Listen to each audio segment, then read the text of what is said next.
Selamat datang di video pembelajaran Pendidikan Agama Islam dan Budi Pekerti kelas 5. Bismillahirrahmanirrahim. Assalamualaikum warahmatullahi wabarakatuh. Hai anak-anak kelas 5, gimana kabar kalian hari ini? Semoga kalian tetap dalam keadaan sehat dan tetap semangat belajar ya. Pada kesempatan minggu kemarin, kita sudah belajar membaca dan mengartikan surat Atin. Pada kesempatan kali ini, kita akan mempelajari makna atau pesan yang terkandung di dalam surat Atin. Oke, kita bahas bersama. Sebelum kita mulai belajar, yuk kita awali dulu pelajaran hari ini dengan membaca bismillah dan syahadat. Semoga ilmu yang kita pelajari hari ini bisa bermanfaat dan bisa mendapatkan ridho Allah Subhanahu wa Ta'ala. Bismillahirrahmanirrahim. Ashhadu an la ilaha illallah wa ashhadu anna Muhammadar Rasulullah. Artinya, saya bersaksi bahwa tidak ada Tuhan selain Allah, dan saya bersaksi bahwa Nabi Muhammad adalah utusan Allah. Adapun tujuan pembelajaran, setelah kalian mempelajari materi ini, diharapkan kalian mampu memiliki dua hal berikut ini. Yang pertama, diharapkan kalian mampu atau bisa menjelaskan makna atau pesan yang terkandung di dalam Al-Quran surat Atin secara benar. Yang kedua, diharapkan kalian mampu atau bisa mengamalkan makna atau pesan yang terkandung di dalam Al-Quran surat Atin dalam kehidupan nyata. Sekarang kita akan membahas makna atau pesan yang terkandung di dalam surat Atin. Apa saja ya? Oke, kita bahas mulai ayat 1 ya. Ayat pertama, wattini wazzaitun. Artinya, demi buah tin dan buah zaitun. Ayat 1 ini menjelaskan tentang manfaat buah tin dan buah zaitun. Tin adalah buah yang enak dan lembut serta cepat dicerna. Bisa dijadikan obat yang banyak manfaatnya. Bisa untuk memperhalus fisik, dapat mengencerkan dahak, membersihkan ginjal, dapat menghancurkan batu pada saluran air seni, dapat digunakan untuk mengemukkan badan, dan dapat melonggarkan rongga hati dan limpa.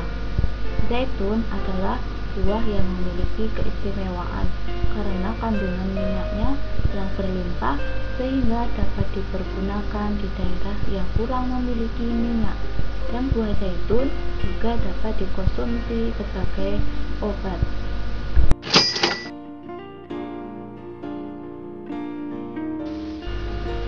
Sekarang kita akan melihat gambar tentang buah tin dan buah zaitun.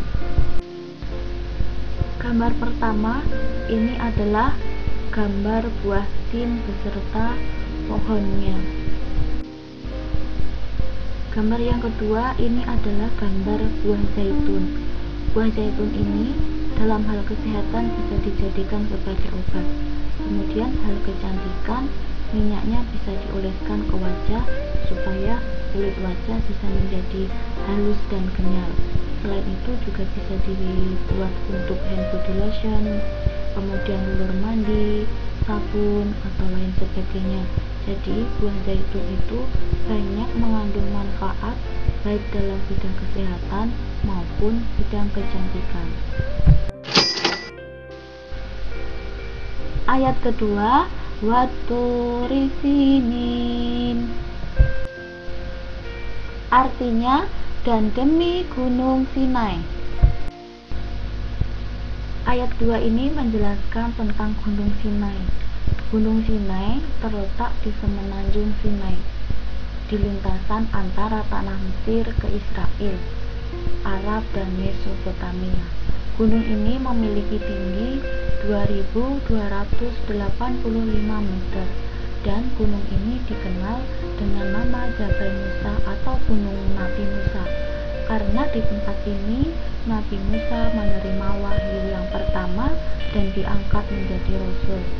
Pada malam Mi'raj, Rasulullah Shallallahu Alaihi Wasallam pernah berhenti sebentar di tempat ini dan melaksanakan sholat sebagai bentuk penghormatan beliau pada kesucian tempat tersebut. Gambar di samping ini merupakan gambaran kondisi Gunung Sinai yang merupakan gunung Nabi Musa, di mana tempat Nabi Musa pertama kali menerima wahyu di tempat ini dan dijadikan sebagai rasul oleh Allah. Ayat ketiga, wa hadzal baladil amin. Artinya, dan demi negeri yang aman ini. Ayat 3 menjelaskan tentang kota Makkah. Kota yang aman adalah kota Makkah yang sekarang. Kota ini disebut dengan kota yang aman karena siapapun yang memasukinya akan terjaga keamanan dan keselamatannya. Kota Makkah juga disebut sebagai Ummul Qura atau ibu dari semua kota. Kota ini banyak menyimpan sejarah sejak zaman Nabi Ibrahim alaihi salam. Berawal dari kisah Nabi Ibrahim yang memiliki seorang istri bernama Siti Hajar dan memiliki seorang anak laki-laki yang bernama Ismail. Pada saat itu Siti Hajar melahirkan seorang bayi laki-laki di tengah padang pasir yang tandus.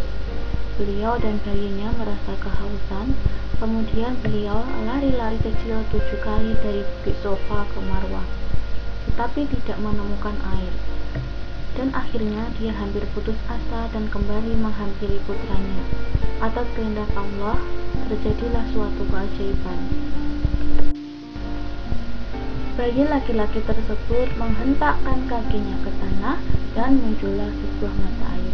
Kemudian mereka minum dari mata air tersebut. Setelah itu, kota Mekah tumbuh menjadi kota yang subur dan banyak dikunjungi orang. Sampai sekarang, sumber mata air itu disebut sebagai sumber Zam-Zam. Sampai akhirnya Allah memerintahkan Nabi Ibrahim untuk membuat Ka'bah. Dan sampai sekarang Ka'bah menjadi pusat kiblat orang Islam di seluruh dunia dan dijadikan sebagai tempat untuk melaksanakan ibadah haji dan umrah bagi umat Islam seluruh dunia. Gambar di samping ini merupakan gambaran kota Makkah yang sekarang ini. Masya Allah, sangat megah ya keagungan Allah Subhanahu wa Ta'ala. Setiap orang muslim pasti berkeinginan dan mempunyai cita-cita untuk pergi ke Baitullah atau Ka'bah untuk melaksanakan ibadah umroh ataupun ibadah haji. Semoga kita juga diberikan kesempatan oleh Allah untuk bisa mengunjungi Baitullah. Ayat keempat, laqad khalaqnal insana fi ahsani taqwim.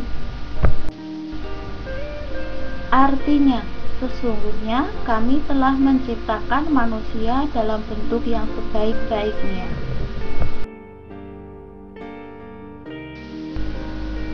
Ayat 4 menjelaskan bahwa manusia adalah makhluk yang diciptakan oleh Allah yang paling sempurna dibandingkan makhluk lain. Allah Subhanahu wa Ta'ala menjadikan makhluk dalam sebaik-baik bentuk.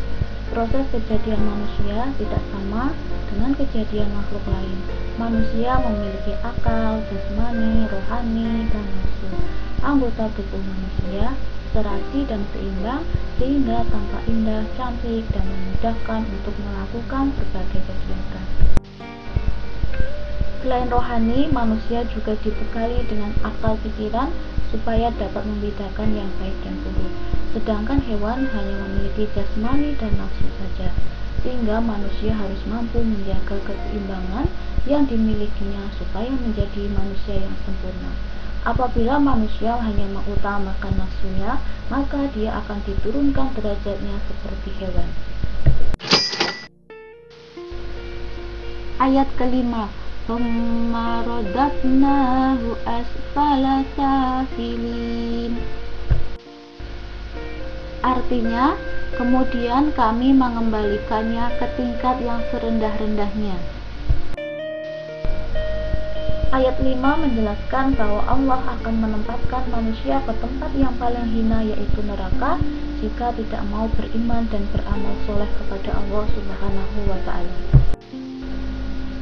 Allah Subhanahu wa Ta'ala mengingatkan kepada manusia, meskipun mereka sempurna, tetapi dapat turun derajatnya menjadi hina apabila pengetahuan, sikap, dan perilakunya telah keluar dari aturan yang telah ditetapkan oleh Allah Subhanahu wa Ta'ala melalui ajaran para rasulnya.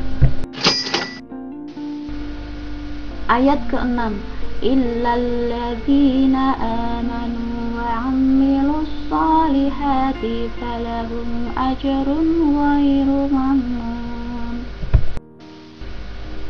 Artinya, kecuali orang-orang yang beriman dan mengerjakan amal soleh, maka baginya pahala yang tiada putus-putusnya. Ayat 6 menjelaskan bahwa bagi orang yang beriman dan beramal soleh akan mendapatkan pahala dari Allah Subhanahu wa Ta'ala yang tidak pernah putus. Orang-orang yang tidak pernah hina adalah mereka yang beriman dan melaksanakan amal soleh. Orang yang sedemikian itu adalah orang yang akan selamat dari kehinaan dunia dan akhirat. Contoh orang-orang yang senang beriman dan berbuat amal soleh dalam kehidupan sehari-hari. Gambar pertama adalah contoh gambar orang yang rajin beribadah kepada Allah Subhanahu wa Ta'ala. Orang yang beriman, sesibuk apapun waktunya, pasti dia akan menyempatkan waktunya untuk beribadah kepada Allah Subhanahu wa Ta'ala supaya tidak merugi ketika di hari pembalasan kemudian. Gambar nomor 2 menunjukkan contoh orang yang gemar bersedekah. Bagi orang yang beriman dan beramal soleh, pasti dia akan memiliki sifat gemar bersedekah kepada orang yang membutuhkan. Gambar nomor 3 menunjukkan contoh gambar orang yang ikhlas dalam menolong. Bagi orang yang beriman dan beramal soleh, pasti akan selalu ikhlas ketika menolong orang lain dan tidak pernah mengharapkan imbalan apapun dari orang itu. Ayat ke-7, "Fama yukadzibuka ba'du biddin." Artinya, maka apakah yang membuatmu mendustakan hari pembalasan sesudah itu? Ayat 7 menjelaskan kepastian datangnya hari pembalasan yang wajib kita imani. Pada hari kiamat nanti ada hari yang namanya hari pembalasan terhadap perbuatan manusia yang baik dan buruk. Manusia seharusnya tidak meragukan adanya hari pembalasan karena Allah sudah menunjukkan bukti-buktinya.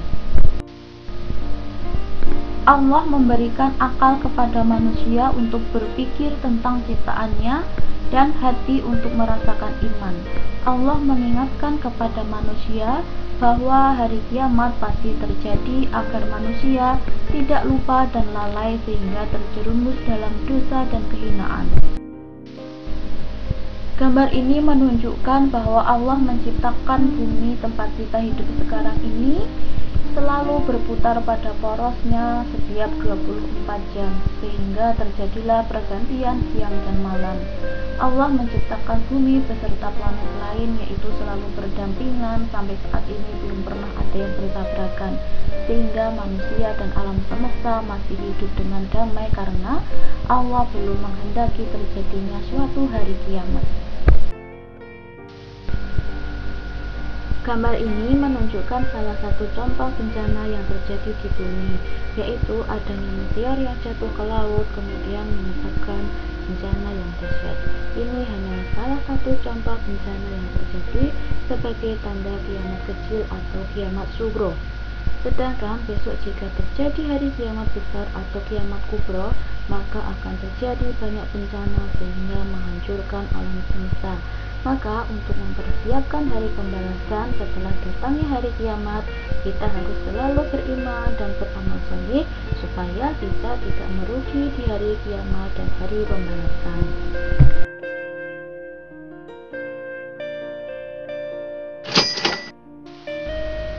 Ayat 8. Alaihissallahu biahkamil hakimin.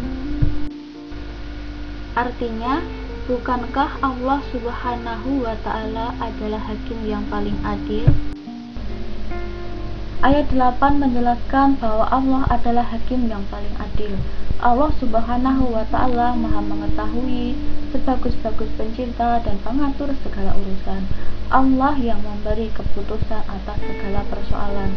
Tidak ada perbuatan manusia walau sekecil apapun yang dapat terlepas dari pengadilannya. Pengadilan Allah adalah sebaik-baik pembuat keputusan.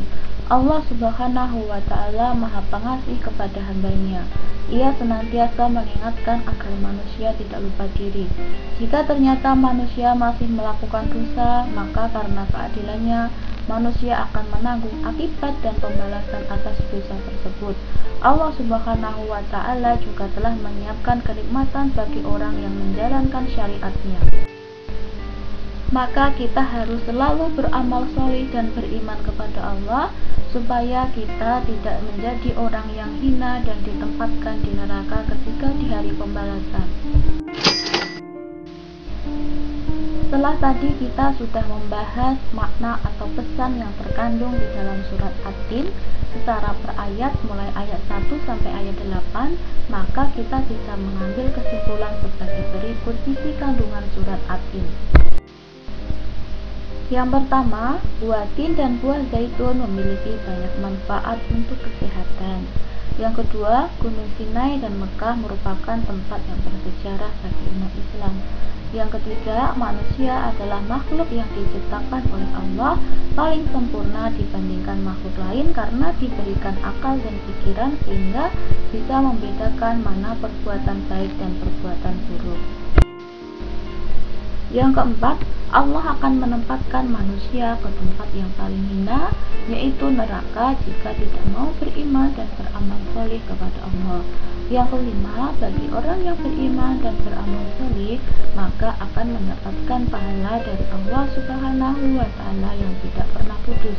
Yang keenam, kepastian datangnya hari pembalasan wajib kita imani. Yang ketujuh, Allah adalah hakim yang paling adil di antara semua hakim.